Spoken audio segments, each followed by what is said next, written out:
Leaflet ছাপাইতে গেছি। 4000 লিফলেটের জন্য A4 এর অর্ধেক ছিল হচ্ছে যে 300 টাকা। ধারণাও নাই। আচ্ছা, নির্বাচন কে করছে?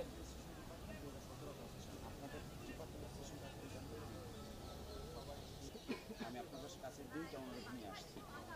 এক নম্বর অনুরোধ, আপনারা দেরি করে আপনারা যদি ভোট দিয়ে যান কোনো ক্ষতি হবে না।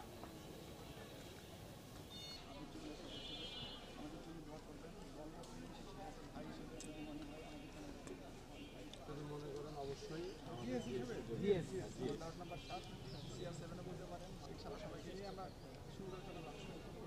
আমার বন্ধু আমাদের যদি অলরেডি বলা আবার বলা হয় তাদের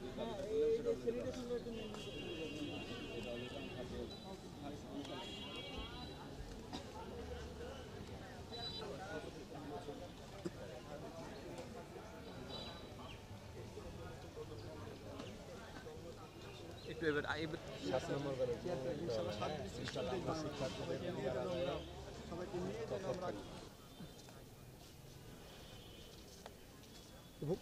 ভোট নেবেন নাকি যাবেন? আপনাদের জন্য আমি খুবই ব্যবস্থা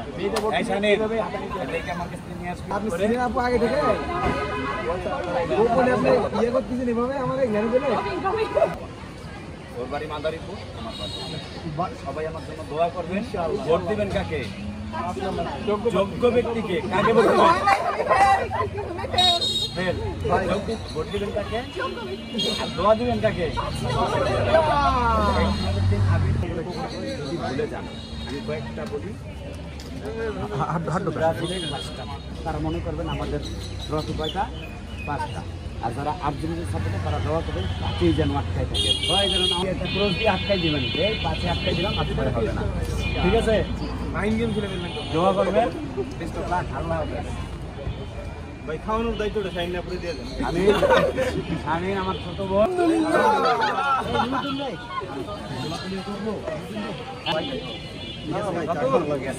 এই যে আপনারা খুব শীঘ্রই আপনারা ফুকি লিফলেট পাবেন, আমি বললাম তো। আচ্ছা ঠিক আছে। আপনারা তো হচ্ছে 13 নম্বর পেয়েছেন, প্রথম পদে পরিচালনা করছেন, প্রচারণা কেমন? আমি সম্পাদক মহিলা বিষয়ক স্বতন্ত্র প্রতিনিধি, আমার ব্যালট নাম্বার 5। আমি আজকে সকাল 10টা থেকেই কিন্তু প্রচারণা শুরু করেছি এবং ক্যাম্পাসে সর্বস্তরের যে সাধারণ ভোটার আছে তাদের কাছে যাচ্ছি এবং আমি কিন্তু তাদের কাছে শুনছি তাদের চাওয়া পাওয়া প্রত্যাশা। এবং আসলে আমি একাই যেহেতু যাচ্ছি, যেহেতু আমি স্বতন্ত্র, আমি কিন্তু সর্বস্তর তাদের কাছে যাওয়ার চেষ্টা করছি, কথা শুনছি, ভালো লাগতেছে। এবং ক্যাম্পাসে একটা যে নির্বাচনী যে প্রচারণার যে আমেজ সেটা দেখা দিয়েছে এবং উৎসব মুখরভাবেই কিন্তু প্রচারণা সবাই করছে, আমিও করছি এর ধারাবাহিকতায়। এবং আমরা চাচ্ছি যে এই উৎসব, এই আমেজ এটা ক্যাম্পাসে বিরাজমান থাকুক এবং উৎসব মুখরভাবে আমাদের যে রাষ্ট্র নির্বাচন সেটা আসলে 25 তারিখে অনুষ্ঠিত হোক। রাষ্ট্র নির্বাচনকে কেন্দ্র করে গতকাল থেকে কিন্তু হচ্ছে অফিসিয়ালভাবে প্রচার প্রচারণা শুরু হয়েছে। আমরা আজকে এই রাজশাহী বিশ্ববিদ্যালয়ে দেখতে পাচ্ছি একটা উৎসব মুখর পরিবেশ, বিভিন্ন প্যানেলের প্রচারণা হচ্ছে, তারা লিফলেট বিতরণ করছেন। এছাড়া আমরা দেখছি যে বিভিন্ন স্বতন্ত্র প্রার্থী তারা কিন্তু নানান ক্রিয়েটিভ ওয়েতে হচ্ছে তাদের হচ্ছে যে ব্যালট নাম্বার হচ্ছে সবার মধ্যে ছড়িয়ে দিচ্ছে। ফলে এইটা মানে এই ধরনের একটা আনন্দময় একদম উৎসব মুখর রাষ্ট্রই কিন্তু আমরা চেয়েছিলাম। তবে এক ধরনের একটা অসুবিধা আছে, আমরা এক ধরনের লেভেল প্লেইং ফিল্ডের মানে অভাব বোধ করছি। কারণ আমরা দেখতে পেরেছি প্রচার শুরু হওয়ার অনেক আগ থেকে কিন্তু ছাত্র শিবিরের যে প্যানেল আছে তারা শিক্ষার্থীদের মধ্যে নানাভাবে উপহার সামগ্রী বিলি শুরু করে, তারা নানাভাবে হচ্ছে যে আতর বিতরণ করা, তারা শিক্ষার্থীদের জন্য ভুরিভোজের আয়োজন করা, যেমন হচ্ছে যে খাসির বিরিয়ানি বিতরণ করা, এই ধরনের কাজগুলো করতে থাকে, যা এক ধরনের হচ্ছে ভোটারদেরকে ইনফ্লুয়েন্স করার প্রচেষ্টা। এবং এই প্রচেষ্টা কিন্তু একজন স্বতন্ত্র প্রার্থী করতে পারবে না বা অন্যান্য প্যানেলের প্রার্থীরা করতে পারবে না। ফলে আমরা দেখতে পাচ্ছি যে এর মাধ্যমে একটা অসম প্রতিযোগিতার সৃষ্টি হয়েছে, যা প্রশাসন নিরসন করতে পারেনি, বরং প্রশাসনকে বারবার বলার পরেও প্রশাসন সেটা নিয়ে কোনো ব্যবস্থা নেয়নি।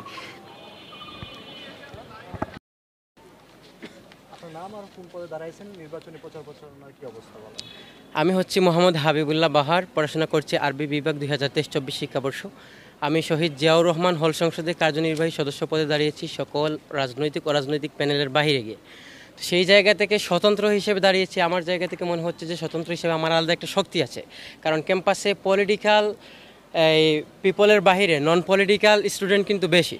তো সেই জায়গা থেকে যদি আমরা আমাদের অ্যাক্টিভিটিসগুলো তুলে ধরে মানুষের কাছে রিচ করতে পারি, তো সেই জায়গা থেকে আমার মনে হচ্ছে স্বতন্ত্র যারা আছে তারা ভালো কিছু করার পসিবিলিটি আছে, এবং স্বতন্ত্র যে জায়গায় যাচ্ছে আলাদা একটা সাড়া পাচ্ছে।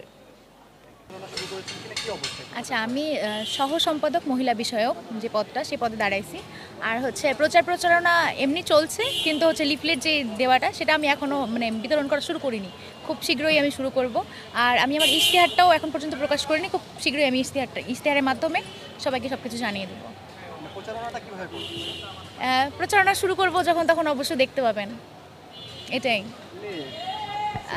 কথা বলছি, সবার সাথে কানেক্ট হওয়ার চেষ্টা করছি। আমি তাদেরকে নিয়ে তাদেরকে কেমন ক্যাম্পাসটা কীভাবে তাদেরকে নতুনভাবে তাদেরকে দিতে পারি, কেমনভাবে সুরক্ষা দিতে পারি ক্যাম্পাসকে, সেই সকল বিষয়গুলো আমি তাদেরকে জানানোর চেষ্টা করতেছি। আমার নিজের জায়গা থেকে যতটুকু সম্ভব আমি করার চেষ্টা করছি। যেহেতু আমি স্বতন্ত্র প্রার্থী হিসেবে দাঁড়িয়েছি, তো সেই জায়গা থেকে হেল্প তো কোনো জায়গা থেকেই নাই, তো আমাদের যতটুকু সম্ভব আর কি নিজে থেকে আর কি করা। তো এই জায়গা থেকে আনুষ্ঠানিকভাবে প্রচারণা শুরু হয়েছে। আমরা শিক্ষার্থীদের কাছে যাচ্ছি, শিক্ষার্থীদের মতামত নিচ্ছি। শিক্ষার্থীরা আমাদের প্যানেলকে ইতিবাচকভাবেই দেখেছে, তারা আমাদের প্যানেল নিয়ে বেশ আশাবাদী। অন্যান্য যে প্যানেলগুলো হয়েছে সেই প্যানেল থেকে তারা ছাত্রদলের যে প্যানেল সেটাকে তারা অনেক আশাবাদী এবং ইতিবাচকভাবেই দেখেছে। তারা আমাদেরকে ব্যাপকভাবে সাড়া দিচ্ছে। আমরা শিক্ষার্থীদের মতামত নিচ্ছি, তাদের মতামতের উপর ভিত্তি করে আমরা ইশতেহার প্রদান করব, সেই রূপরেখা আমরা প্রণয়ন করছি। আশা করি আগামী 25 তারিখ জাতীয়তাবাদী ছাত্রদল মনোনীত যে প্যানেল, সেই প্যানেল বিপুল ভোটে জয়লাভ করবে ইনশাআল্লাহ। দীর্ঘ 1 বছর আমরা বিভিন্ন আন্দোলন সংগ্রাম করার পর, অনেক জল্পনা কল্পনার পর আমরা গতকালকে ব্যালট নাম্বার পেয়েছি। তো ইতিপূর্বে আমরা আসলে শিক্ষার্থীদের কাছে গিয়েছি, তাদের স্বপ্নের ক্যাম্পাস কেমন হবে, ইশতেহার আমাদের কেমন হওয়া উচিত, তাদের কাছে জানার চেষ্টা করেছি। এখন আমরা শিক্ষার্থীদের কাছে যাচ্ছি। আপনি জানেন যে সকাল থেকে বৃষ্টি উপেক্ষা করে আমরা শিক্ষার্থীদের কাছে যাওয়ার চেষ্টা করছি। শিক্ষার্থীরা আমাদেরকে খুব সাদরে গ্রহণ করছেন। আমরা যখন বলছি যে সম্মিলিত শিক্ষার্থী জোট ছাত্র শিবির সমর্থিত, তখন আসলে তাদের উচ্ছ্বাস আরও বেড়ে যাচ্ছে। বিশেষ করে প্রথম বর্ষের শিক্ষার্থীরা, তাদের অংশগ্রহণের পরে আসলে এই উৎসবটা অনেক বেশি বৃদ্ধি পেয়েছে। নারী শিক্ষার্থীরাও অনেক বেশি সাড়া দিচ্ছেন আমাদের।